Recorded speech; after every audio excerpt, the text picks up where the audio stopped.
Good morning. Thanks for inviting me and tell you very quickly about our project trying to determine the whole grain content of wheat flour and wheat products. My name is David Killilea. I am a staff scientist at what used to be known as Children's Hospital Oakland Research Institute, and we are moving into the UCSF family, so we're likely to get rebranded soon. So the project started several years ago through a kind grant from Community Grains to start delving into how we would measure whole grain content in different products. So the project the paper was to identify a specific marker. And in science, we tend to call this biomarkers. It's just a marker, and the bio part of it just indicates the types of techniques we're going to use to analyze that marker. And we specifically focused on one protein called WGA, or wheat germ agglutinin. And we just looked at some flours that we sort of designed ourselves. I'll tell you about that in just a second. And then just sort of a quick sampling of the flour and pasta in our local grocery stores, just to sort of see how this marker worked. So to tell you why we did it, you need a little background, and so let's start there. Again, I'm a nutritionist. I'm not a plant reader or a wheat farmer. So my interest in what wheat brings to the table, sorry for that pun, was to explain the health benefits. And there are just study after study that shows increased consumption of whole grains, real whole grain, and it can be whole grain wheat or other grains, but wheat, a lot of these studies were on wheat, had increased intake of whole grains, whole wheat, had reduced risks, or associated with reduced risks for diabetes, heart disease, stroke, asthma, a number of GI cancers. And if you look at that list, that's really a who's who of what affects us later on in life and causes decreases in morbidity and mortality. So going along with that, the same studies often show that the reason why these disease risks were reduced because there was improved control. So this is people eating whole grains have improved control of blood pressure, insulin, weight, and now we really understand the importance of gut health on our overall health. And so that there was lower inflammation and happier guts with people that were eating a lot of whole grain, whole wheat. That large studies have gone on now, and many of them show these reductions in these specific disease risks, and even all-cause mortality goes down in people who were eating whole grain wheat. And that's just so impressive. These benefits are not seen when you take out the whole grain and replace it with refined flour or white flour. And so this is very specific to the consumption of whole grain.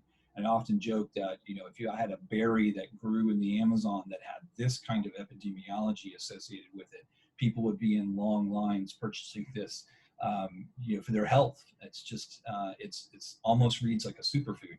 And so, you know, the irony is that the wheat is part of everybody's pantry and relatively easy to get from a grocery store. Most grocery stores now carry whole grain products. So this is something that we can do for ourselves very easily. So in fact, there's the USDA, the FDA, they really strongly recommend that we make as much of our wheat consumption to be whole grain.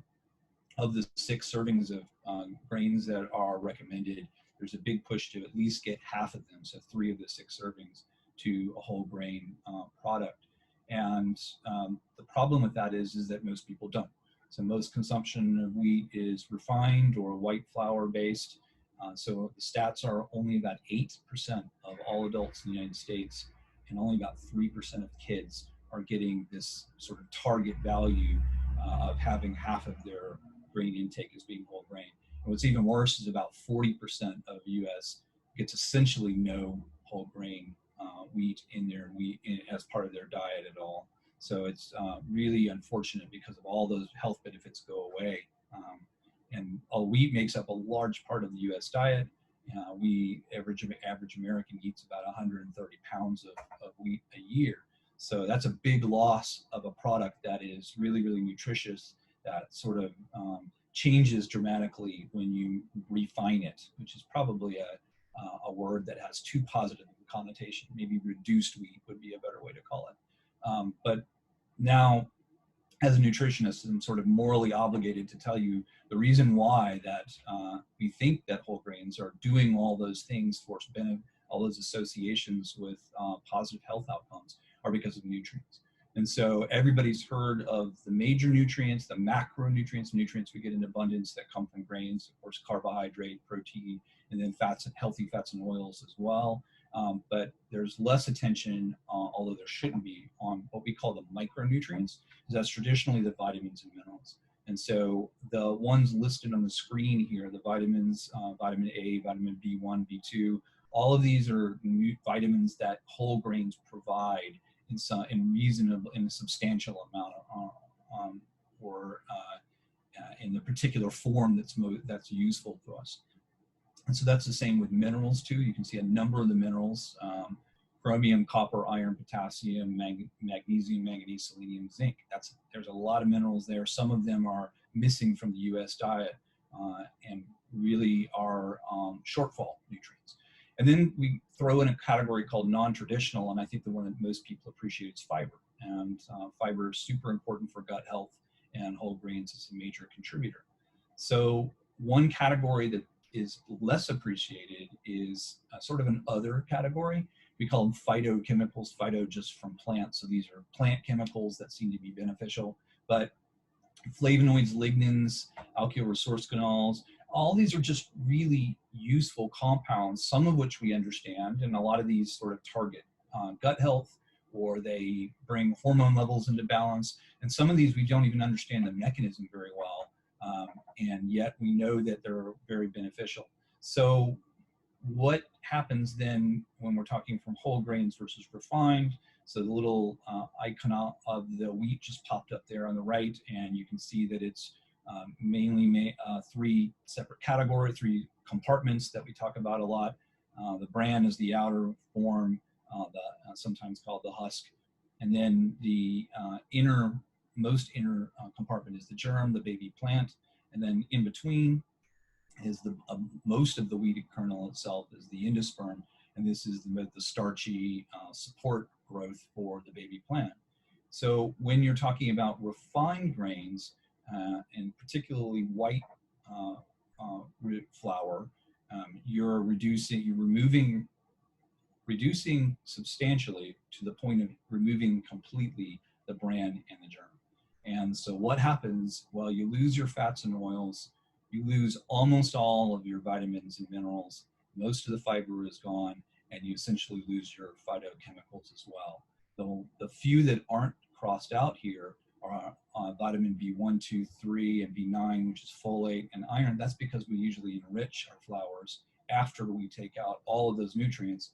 The government requires that 4 B vitamins and 1 mineral get added back. The crazy thing is those 4 are not the nutrients that are most shortfall nutrients in the United States. Unfortunately, they don't replace the things we really need, like vitamin E or magnesium and potassium. And then a lot of these chemicals, we don't even really understand all of them, so there's just no way to add those back. And some of those are very unique for wheat. So refined grain is a problem from a nutritional standpoint. So if you're a consumer then and you say, I want all those health benefits and I'm going to go look for the whole grain products in my grocery store, you're going to run into a problem. There is a definition of whole grains that's been put forth by the American Association of Cereal Chemists, and it's sort of echoed by USDA and FDA and other governmental groups, and that you're supposed to have seed grains that can be cracked or broken open and then recombined, such that the bran, endosperm, and germ, those 3 compartments, are retained in same relative proportions. And so you can see there's a little bit of wiggle room there. And the problem, though, is that while USDA and the FDA echo this definition, they don't enforce it as a rule. It's simply a guidance to the industry. And so there's, there's really nobody looking over the shoulder of industry to make sure that all of those components of the wheat come back into the same level that they should be. And in fact, the FDA allows for a health claim on wheat products like wheat flour if 51% of the grain, so just a little over half, is actually whole grain. You can use the whole grain health claim. And so you can see how that might be confusing to a consumer, sees a health claim and, oh, this must be 100% whole wheat, but really it's only about half whole wheat. And so that these create some problems for the average consumer trying to maximize their health benefits from eating wheat products that are whole. And I'll just quickly mention that there are ways that have evolved to try to select for better products, and one of those things is to look at the order of the ingredients or the fiber content, and all those things are good starts, but they don't quite fully provide a guaranteed indicator of whole grain content. And there are other programs like the whole grain stamp program, but you can run into some issues in that these not all the products are part of that program, and they depend on manufacturer supplies data, so there's no real testing. That's what we really decided to do, was really try to investigate whether we could find a marker that was independent of the manufacturer and independent of things that could be manipulated, such that it would be in the product and you could just take the product and measure it yourself, even aftermarket. So what we came across was this protein that I mentioned earlier called WGA. So the little spinning ribbon diagram over there is a sort of a skeleton of the protein. And it's really interesting protein that is part of the immune system. I know you don't often think of it like that, but plants have a sort of immune system. And this is a protein that helps protect the plant from infection. And so a number of people have looked at this protein, and there's a really famous, the National Institute for Agricultural Research in France, that really broke down all these chemicals in these different fractions and found that WGA was very, very specific to germ. And when I read about this, I was excited because WGA is used in other fields as well. It's used in the biopharmaceutical field. It's a really tough protein, and it is very easy to use this protein to stabilize other products. We know a lot about it, and there are a lot of tools to measure it. So that's sort of where I got involved and really began to study this protein as a way of using it as a marker for whole grains. And so what we were able to do was to actually buy the protein. You can just buy it off the shelf from a chemical company. And in collaboration with Steve Jones, a famous plant breeder from the University of Washington, who provided us some pure fractions of these 3 different compartments, we started looking at the proteins. And this is a electrophoresis gel. Don't have to get really involved in it. I'll just simply summarize it as saying that this is a catalog of protein. And it basically spreads proteins out from the big ones at the top to the little ones at the bottom. And what we first did was just make sure that we could see the WGA all by itself here. That's the single band going across at lower and lower levels. And then I think what's fascinating and might surprise a lot of people, we then have these 3 fractions of the germ, the endosperm, and the bran all by themselves. And if you notice, there's just a ton of these little black bands. Those are all proteins. And those proteins just essentially smear across this gel. It's almost impossible to pick out any individual protein. And we know that the WGA is just a minor fraction of all these other proteins. So it gets really tricky with this kind of format to see where the WGA is. But that's where we turn to this advantage of using this protein, is that there are antibodies, and we can use these antibodies that bind to WGA and be able to go back into that exact same gel and identify the WGA very specifically. And so that's what we've done here. Again, no need to get into the details of it, just that this single band going across these columns is the one that we can focus on. And because we know the size of the protein, we can kind of ignore all the stuff in the side and really focus down and measure something very specific. And so here's the germ And you can see this big bright band there. That's the WGA just sort of screaming at us as we are able to identify with this protein. And there's just nothing in the endosperm and only one band of consequence in the bran, and it's completely at the wrong size. Has nothing to do with WGA, probably just has a similar shape, and so we can ignore that completely. And as an aside, some of the other people who looked at WGA have used a less sophisticated approach, which would have missed this difference. And so this is a key part of what we did, was we were able to not only identify the protein with the antibody, but also we know the size, we know how it moves in this particular format. So we're very, very sure we've got the right protein and doing the right measurements. So what did we do next? We then took a mixture of refined flour, which should have very little of the WGA, and we took a whole grain standard. So this is flour from community grains that we have chain of custody on, and we know how it was milled, and it was independently verified to be 100% whole grain. And so we just created mixtures. And that's what this graph is representing. So at the bottom here, this is amount of whole grain in the mixture of flours. So it was down as low as 0 and all the way up to 100%. And we could measure the amount of this marker, the WGA, and it just coasts right on up. So it's very tied to, this marker is very tied to the amount of whole grain in the mixture. So the closer you get to 100%, the more the WGA, more signal from the WGA you get. So we know we've got the right thing. And I won't show it because of time, but we looked at all sorts of other things. We looked at starch, we looked at total protein, we looked at mineral levels, ash. So they all correlate with the changes, but the WGA was just a really strong predictor of what the actual mixture of whole grain to non-whole grain actually was. So let's jump to then our data. What did we do? So we're confident in our marker. We've got really good standards. So we just went to the grocery store and we just took a bag of common brands of whole wheat flour. So all of these had whole wheat on their branding, and they didn't say 50% whole wheat or anything. They just said, you know, whole wheat. So we bought these whole wheat flours. We treated them all the same. We extracted out the proteins and we analyzed them for the level of WGA, and doing the same exact thing with the gel again, and we could actually quantitate it.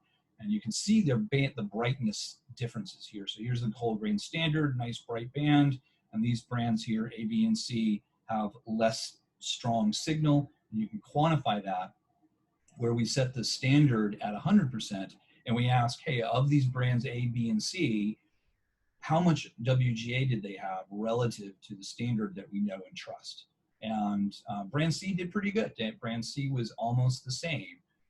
Whereas brand A and B, these only hit a little above 60%. So basically 40% of the WGA is missing, and WGA being a strong indicator of the amount of germ, and the germ is essential to be there as whole grain. So you sort of can follow the logical conclusion that we think that in these brands, 40% of the, only 60% of the product was actually whole grain. And so that's compared to the refined, which is obviously very low, it should be 0 whole grain. So we were able to see that very clearly, and we repeated this several times, each time new extraction and all that. And so this is actually the averages of all those repeats. So we feel pretty good about those results. So that's with the flour. How about with an actual product made of whole grain? So we went to pastas because they were simpler to understand. They're mainly just wheat and water, and then the water is baked out. And so it should be mostly wheat. And so we looked at these different brands, did the same thing, the gel again, and here's that standard, a nice bright signal from something that we know is 100% whole wheat because of the chain of custody of the product. And then you can even see, before I move to the graphs, that some of the brands can't even measure the WGA at all. It was really quite surprising. So this is what the graph looked like for those. So brands A through E showed quite a range of WGA, and none of them got up to 100% that our standard was. But what was just really surprising was some of those were at 10% of what we expected. So what is that other 90%? It's it's not really clear. And I'll say that the other markers we looked at, starch and minerals and all that, they weren't nearly as good as the WGA at being able to separate the differences between the products. So what's the takeaway? Whole wheat, just a ton of vitamins and minerals, fiber, and other interesting chemicals that are missing from the US diet. And it's, you know, unfortunate because of how much wheat is in our diet that we don't have these at full nutrient strength. Definitely people want to eat, more and more people want to eat whole wheat products because of these just repeated studies that show the health benefits.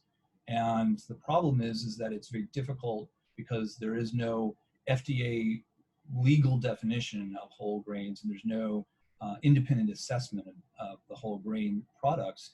There's no way to be absolutely confident in the amount of whole grain in any one particular product. So we were able to show that we can use a protein marker, and it gives some measure of whole grainness of the product, at least in wheat flour and wheat pasta. And then what the last two slides showed was that when you look at brands, commercial brands that a lot of people buy that are branded as whole grain, you can see quite a range of the marker, suggesting that there's quite a range of the actual true amount of whole grain in many of these products. So this is a first step project. We've one marker, we need to incorporate more markers, need to do a wider study, and then hopefully we'll be able to provide a sort of a testing panel to independently assess, even from an aftermarket perspective, the amount of whole grain in the product.